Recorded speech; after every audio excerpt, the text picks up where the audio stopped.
Assalamualaikum warahmatullahi wabarakatuh. Kembali lagi di kita di Misteri Kejawen. Pada kesempatan malam hari ini kita akan membahas sesuatu yang berbeda pastinya. Apa kita membahas apa, Mas Jj? Pada malam hari ini kita akan membahas penguasa di sungai. Nah, pada kesempatan malam hari ini itu kita berlokasi di jembatan Kedung Muna. Itu Kedung Muna ini posisi di area Kediri, teman-teman. Nah, masih bersama narasumber kita, nanti kita bersama dengan Mbah Nur Selo. Dan jangan lupa untuk teman-teman like, comment, subscribe, dan jangan lupa tekan tombol lonceng agar muncul di beranda kalian notifikasi saat kita membuat video. Terima kasih.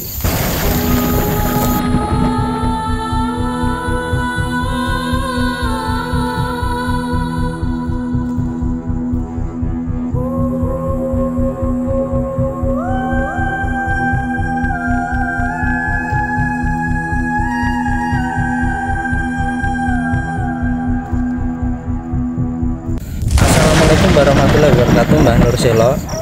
Waalaikumsalam warahmatullahi wabarakatuh.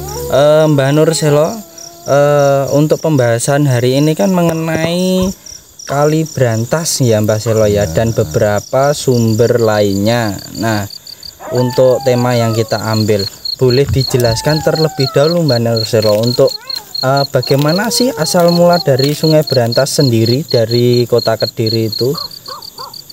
Assalamualaikum warahmatullahi wabarakatuh. Waalaikumsalam warahmatullahi wabarakatuh. Alhamdulillah, wasyukurillah, manikmatillah, wala qaula wala quwata illa billahil aliyil azim.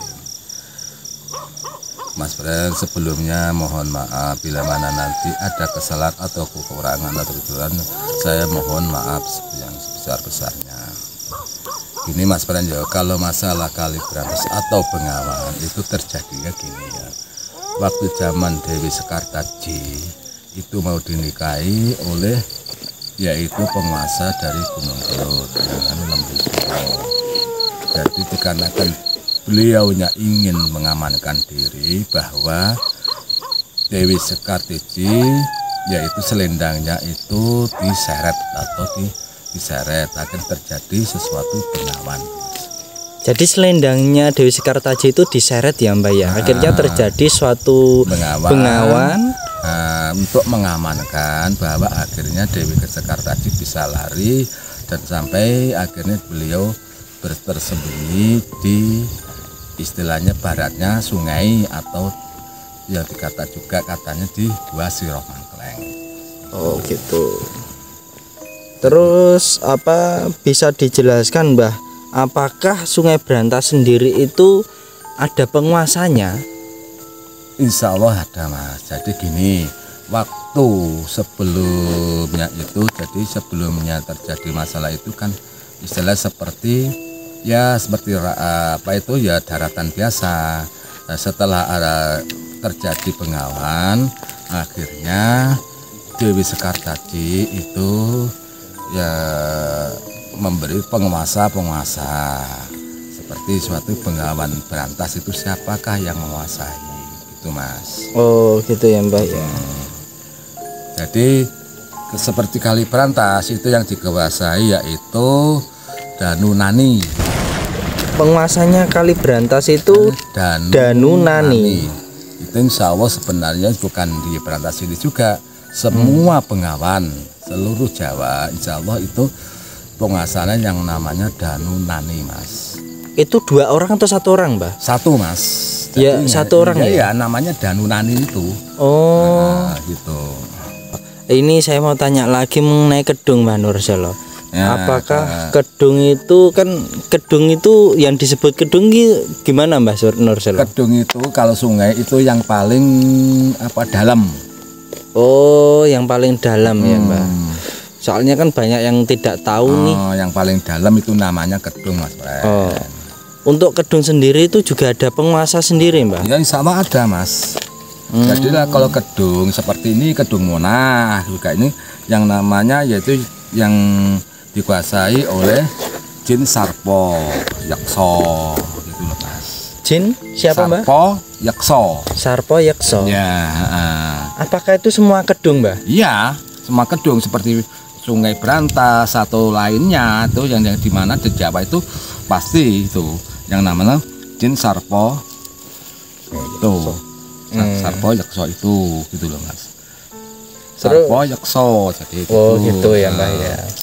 Selain itu biasanya nih kan kalau cenderung air itu yang seperti kayak kali, kedung atau bahkan kolam pemancingan seperti itu kan cenderung banyak orang yang mancing ya Mbak. Iya, iya. Nah, itu apakah ada penguasa sendiri untuk orang mancing itu agar dapat ikan yang banyak? Itu ada penjaganya tersendiri, ya, pasti Mbak? ada Mas.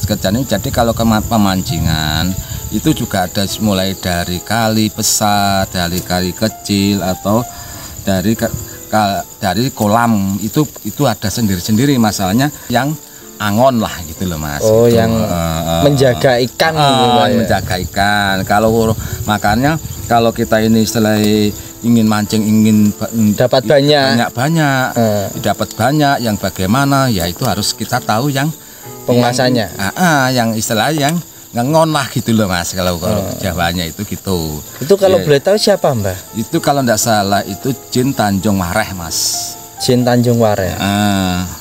Oh, mohon maaf mau tanya Mbah, itu tadi di penguasa kedung itu dia meliputi penguasa apa Mbah? Maksudnya apa khusus kedung itu aja? Ya khusus kedung toh Mas. Jadi kedung seluruh Jawa atau mungkin insya Allah seluruh Indonesia gitu loh Mas. Masa pemancingan juga gitu. Namanya cuma satu. Cuma satu memang itu yang ditugaskan gitu loh Mas.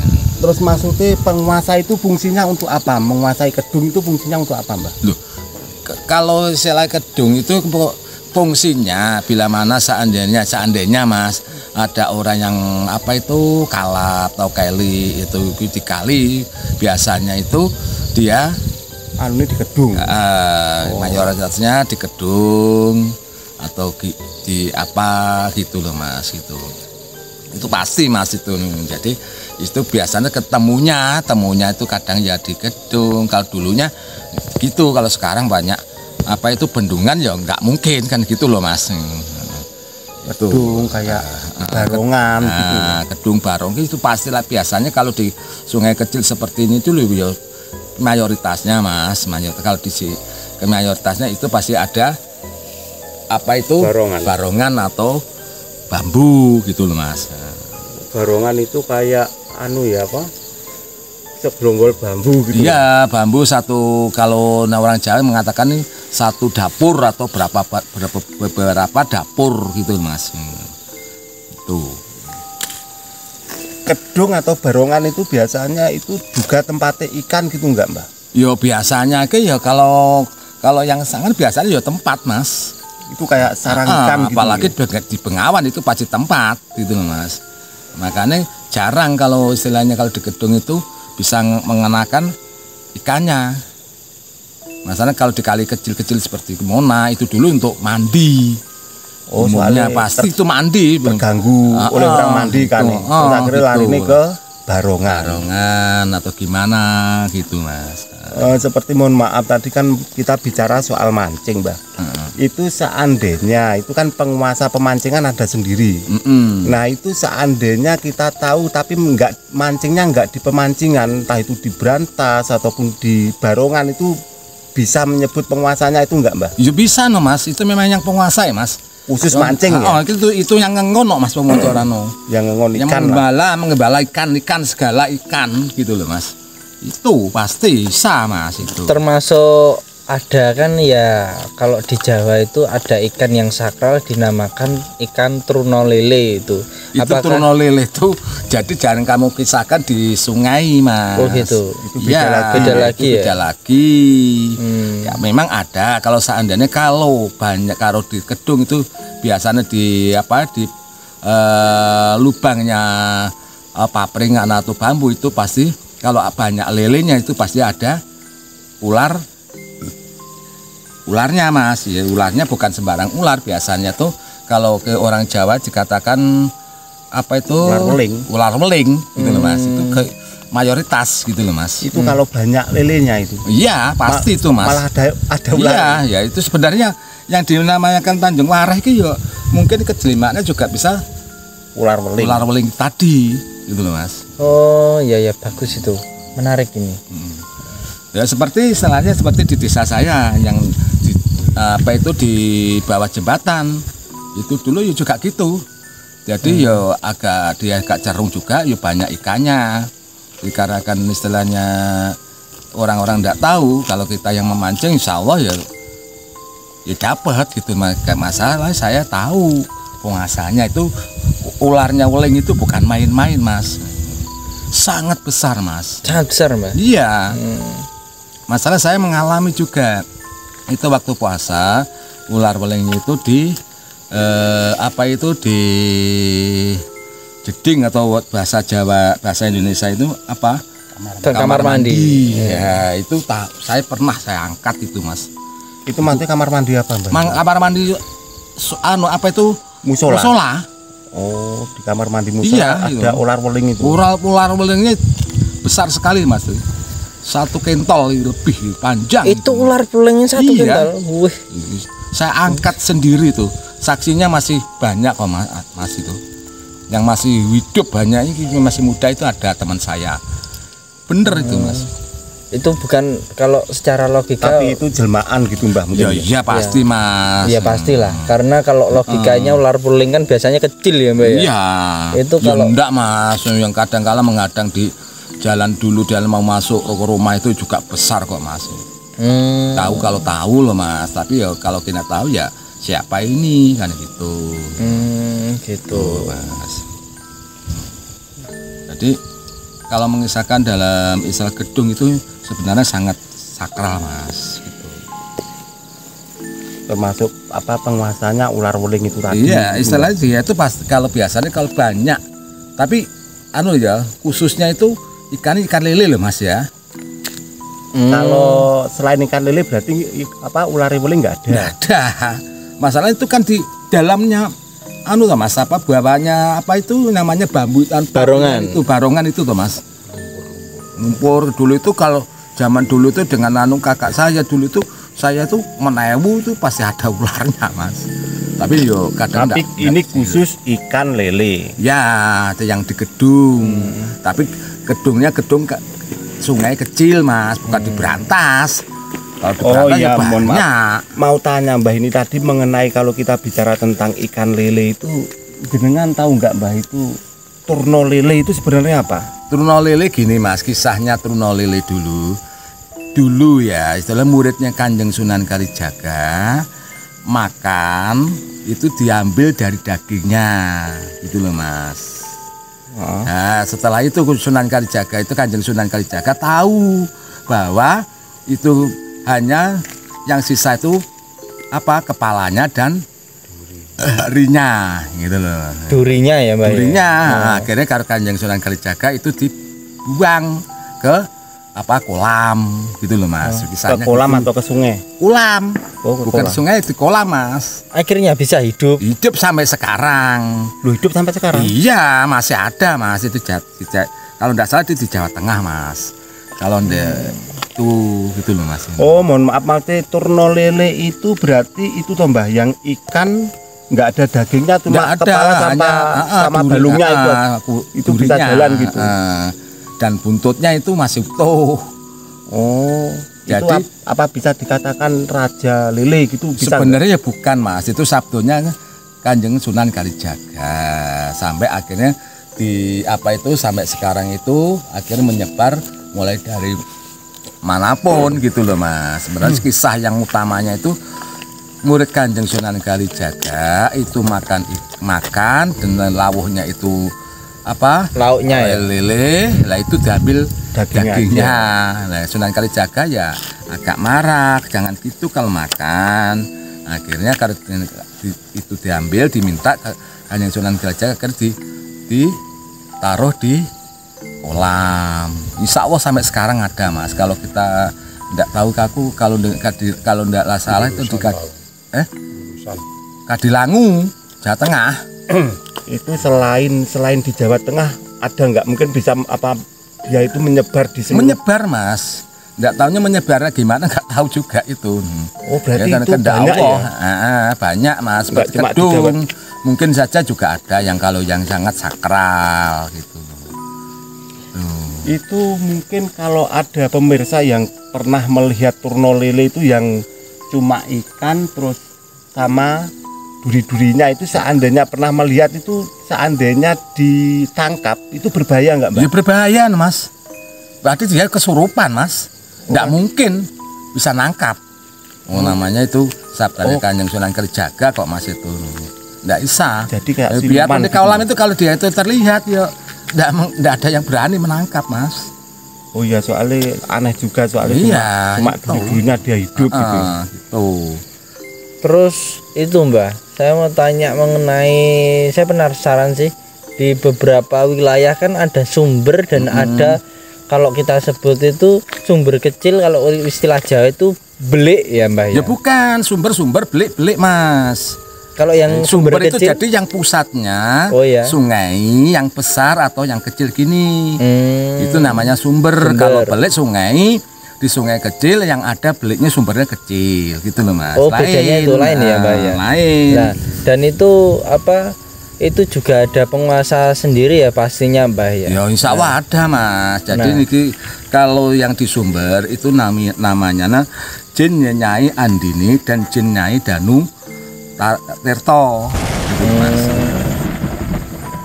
Jadi sama kayak tadi ya Mbak ya. Jadi kalau seandainya ada orang kalap di sumber itu bisa. Iya, kalau kita tahu namanya orangnya, namanya penguasanya. Penguasanya bisa langsung ketemu gitu ya. Oh, bisa mas. Itu maksudnya gimana Mbah? Maksudnya kalau kita tahu penguasanya, jadi kita nyebut penguasanya jin itu tadi. Ya iya nama Jin Nyai Andini dan Jin tolong Danu kembalikan orang yang kalap hilang gitu, di sini lah. yang kamu bawa atau yang bagaimana gitu mas. Moga Mbah diminum dulu Mbah, ya, agak biar santai. Ya, sambil ngerokok boleh Mbah. Tuh mas.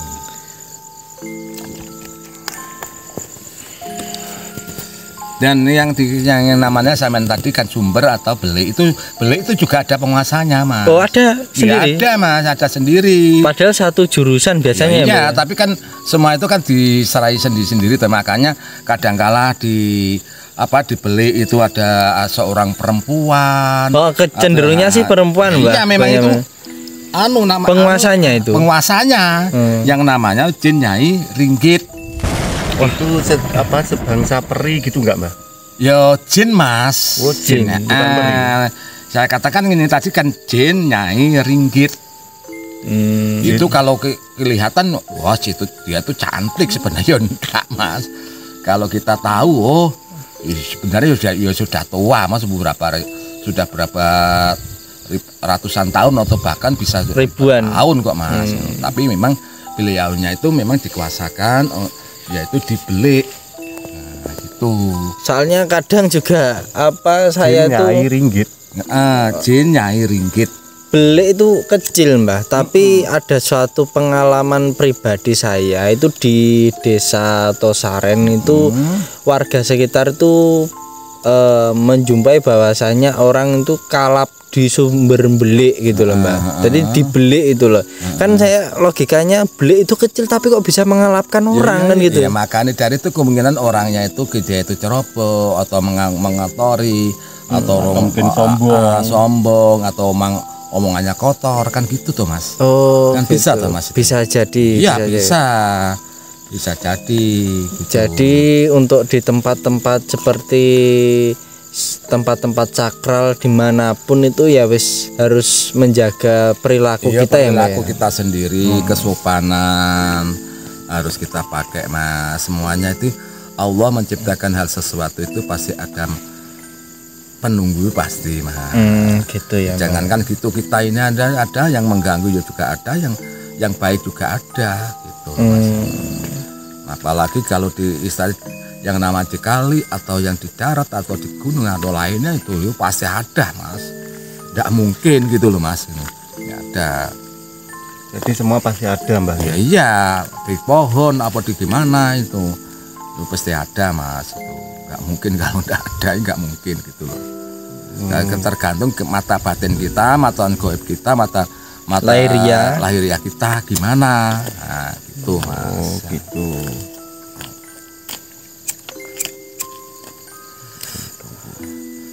Jadi kalau kita mengungkap dalam masalah pengawan atau dermaga dan kali sampai itu ya itu tadi Mas. Jadi tenang, makanya kadang-kala itu apa ya Mas, orang itu tidak percaya, makanya itu tergantung sugestinya kita tersendiri-sendiri. Keyakinan lah. Gitu lah Mas. Jadi kita tidak bisa memasang kamu harus percaya, enggak bisa Mas. Berarti tergantung masing-masing ya? Iya, tergantung masing-masing. Gitu loh Mas. Itu nembang pohon, kalau kita tahu pohonnya itu yang biasa yang siapa yang penguasa itu ya insya Allah ya tetap bisa gitu loh Mas. Berarti dimanapun kita berada, kalau ada sesuatu apapun harus tahu penguasanya. Iya, gitu, harus tahu Mas kita ini. Tapi sulitnya itu mencari tahu gitu loh Mas, mencari tahu siapa. Lah itu loh Mas yang paling sulit.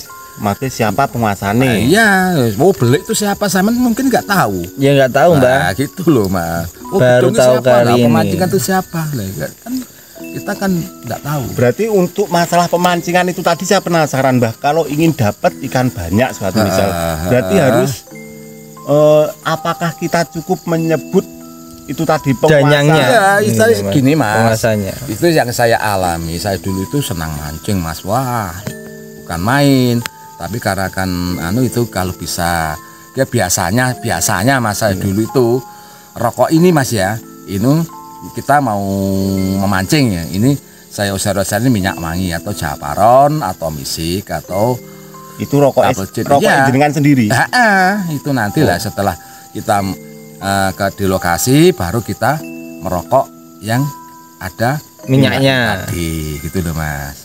Maaf ya setelah lagi Cinta Tanjung Wares, saya mau minta ikan yang kamu pelihara lah, yang kamu jaga ya seikhlasnya. Kalau kita yang banyak itu malah tidak diberi Mas. Oh gitu ya Mbak? Iya, seikhlasnya itu malah diberi banyak Mas. Saya dulu kalau mancing itu waduh. Itu berarti kita walaupun itu di Brantas, walaupun itu di sungai, cuma Mbah Wareh gitu tadi ya. Iya. Saya ingin mancing, saya minta ikan seikhlasnya. Tanjung Wareh namanya Mas. Tanjung Wareh. Mojo Wareh siapa? Ya, ada namanya tersendiri gitu loh Mas. Doanya cuman gitu aja ya Mbak. Nah, kalau istilah orang Jawa kebiasaan Mbah, mohon maaf sebelumnya saya tidak bisa memberi apa-apa, hanya di rokok ini yang ada minyaknya paman gitu. Saya minta yang kamu pelihara yaitu ikan seikhlasnya, insya Allah Mas itu nanti akan diberi Mas.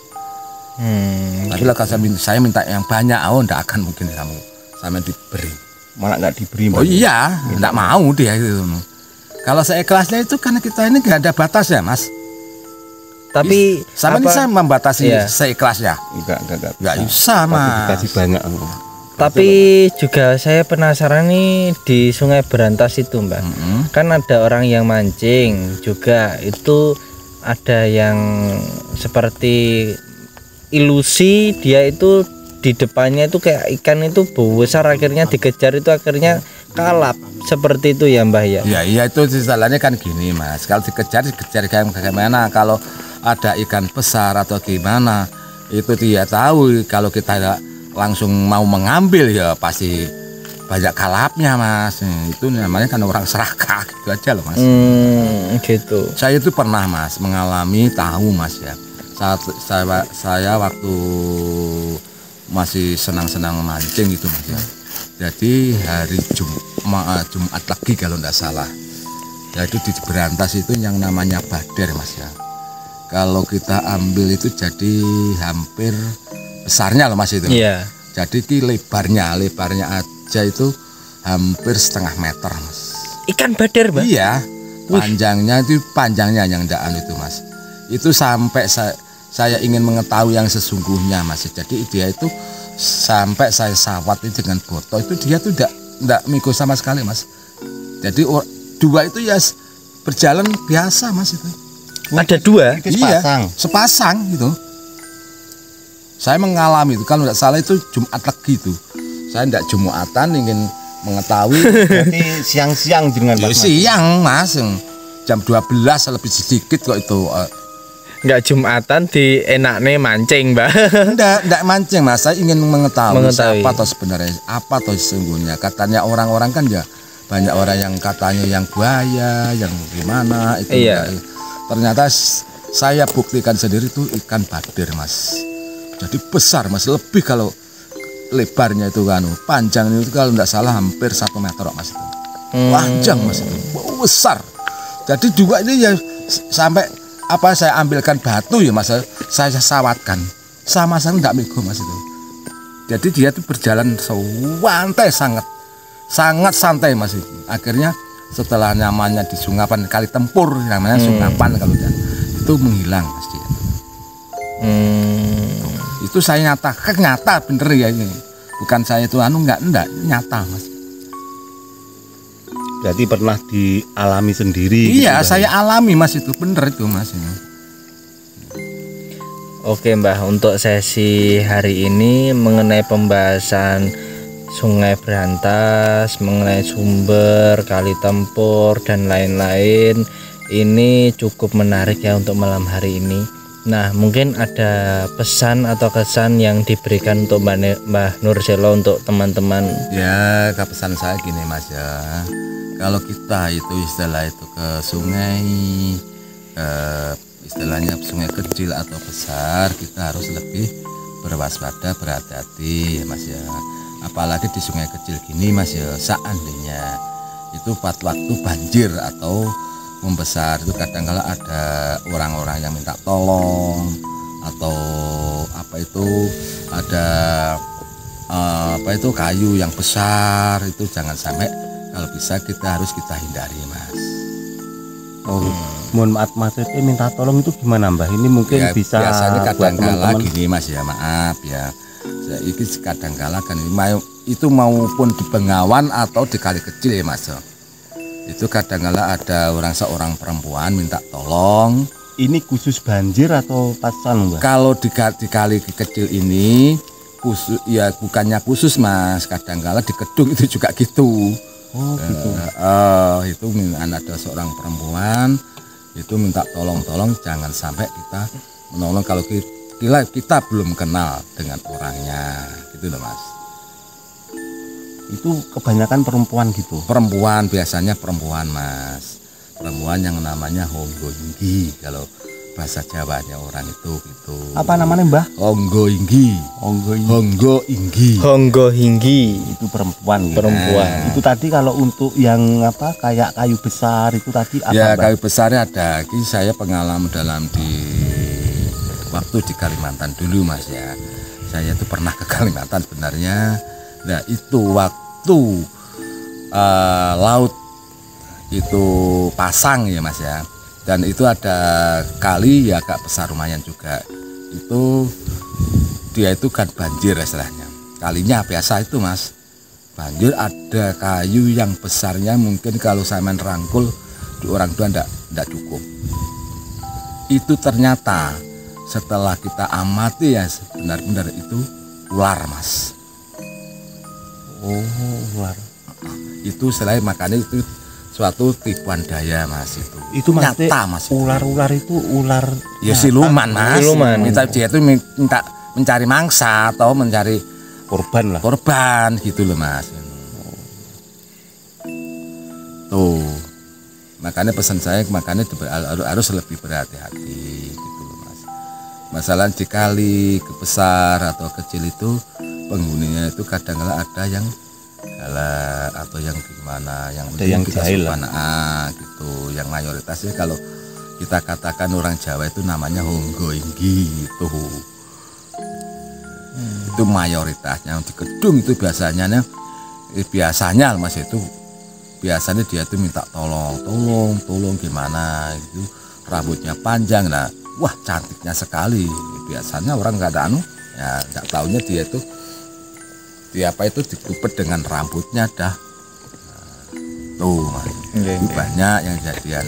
Dulu teman saya itu pernah cerita bahwa orang Bulusan kalau tidak salah itu gitu, kadang gitu. Tapi beliau karena kan dia puasa, dia mau diberi makan, akhirnya beliau dikembalikan. Tapi itu begitu ceritanya, Mas.